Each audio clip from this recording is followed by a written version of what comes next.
दोस्तों, मूवी की शुरुआत में हमें आधी रात के वक्त मार्को नामी गुंडा दिखाई देता है जो रशियन डीलर हेनरी नामी शख्स से अपना सामान मांगता है। तो हेनरी अपने मुलाजिम को सामान लाने के लिए कहता है। दूसरी तरफ हेनरी पैसों को देखने लगता है। पैसे पूरे मिल जाने के बाद हेनरी मार्को को BMW कार की चाबी देता है और कहता है कि तुम्हारा सामान कार की डिग्गी में मौजूद है। उसी वक्त हेनरी के मुंह से खून निकलने लगता है क्योंकि पैसों वाले बैग को जहर लगा होता है, जिसके बाद वो गिर कर मर जाता है। जैसे ही हेनरी का मुलाजिम ये सीन देखता है तो मार्को उसे गोली मार देता है। इसके बाद मार्को सबूत मिटाने के लिए इस जगह को आग लगाकर वहाँ से फरार हो जाता है। यहाँ से सीन कुछ चेंज होता है और हमें ईथन और नूरा एक क्यूट कपल में नजर आते हैं। और आज ही के दिन ईथन को पता चलता है कि नूरा यानी उसकी बीवी प्रेग्नेंट है, जिससे सुनकर वो काफी खुश होता है। इसके बाद वो दोनों तैयार होकर अपने काम की तरफ रवाना हो जाते हैं। वो दोनों एक ही एयरपोर्ट पर काम करते हैं, मगर इनका काम काफी डिफरेंट है।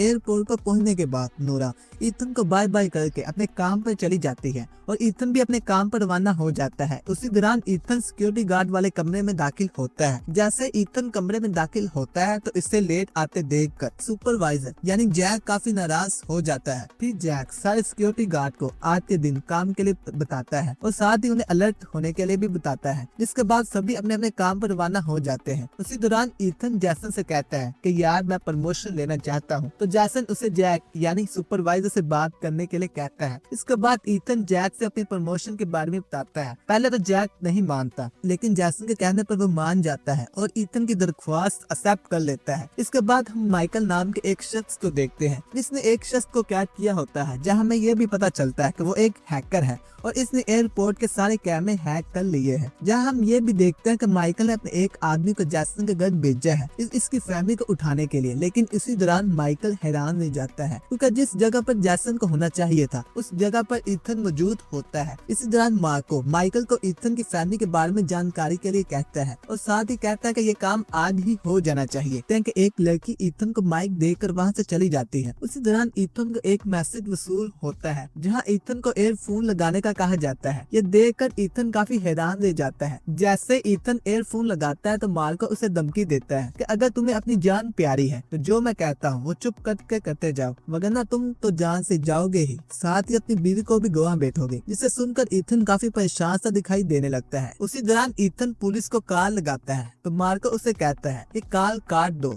वरना नोरा को जान से मार दिया जाएगा। जिसके बाद ईथन इसकी बात मान लेता है और जो वो कहता है ईथन वैसे ही उसका काम करता चला जाता है। इसके बाद अलीना नामी औरत दिखाई देती है जो हादसे वाली जगह पर पहुंचती है, जिस जगह पर मार्को ने आग लगाई थी, और अलीना को इस जगह पर कुछ सबूत मिलते हैं जिसे वो लैब में भिजवाने के लिए भेजती है। इसके बाद एयरपोर्ट पर काफी रश दिखाई देता है। उसी दौरान मार्को हेनरी से फोन पर बातें करते दिखाई देता है। उसी वक्त माइकल को ईथन के हाथ में माइक्रोफोन घड़ी दिखाई देती है, जहाँ से पता चलता है कि वो किसी को मैसेज कर रहा है। तो मार्को ईथन को इस घड़ी को बंद करने के साथ साथ उसे भी अलमारी में फोन वाली जगह पर पहुंचाने के लिए कहता है। तो ईथन उसकी बात मान जाता है और साथ ही मार्को उसे इसकी फैमिली डिटेल के बारे में भी बताता है, जिसे सुनकर ईथन काफी हैरान रह जाता है। इस बार मार्को हेनरी को लास्ट वार्निंग देता है कि अब जरा सावधान रहना। उसके बाद अलीना लियो नाम के आदमी के साथ इस हादसे वाली जगह के बारे में डिस्कस करती है।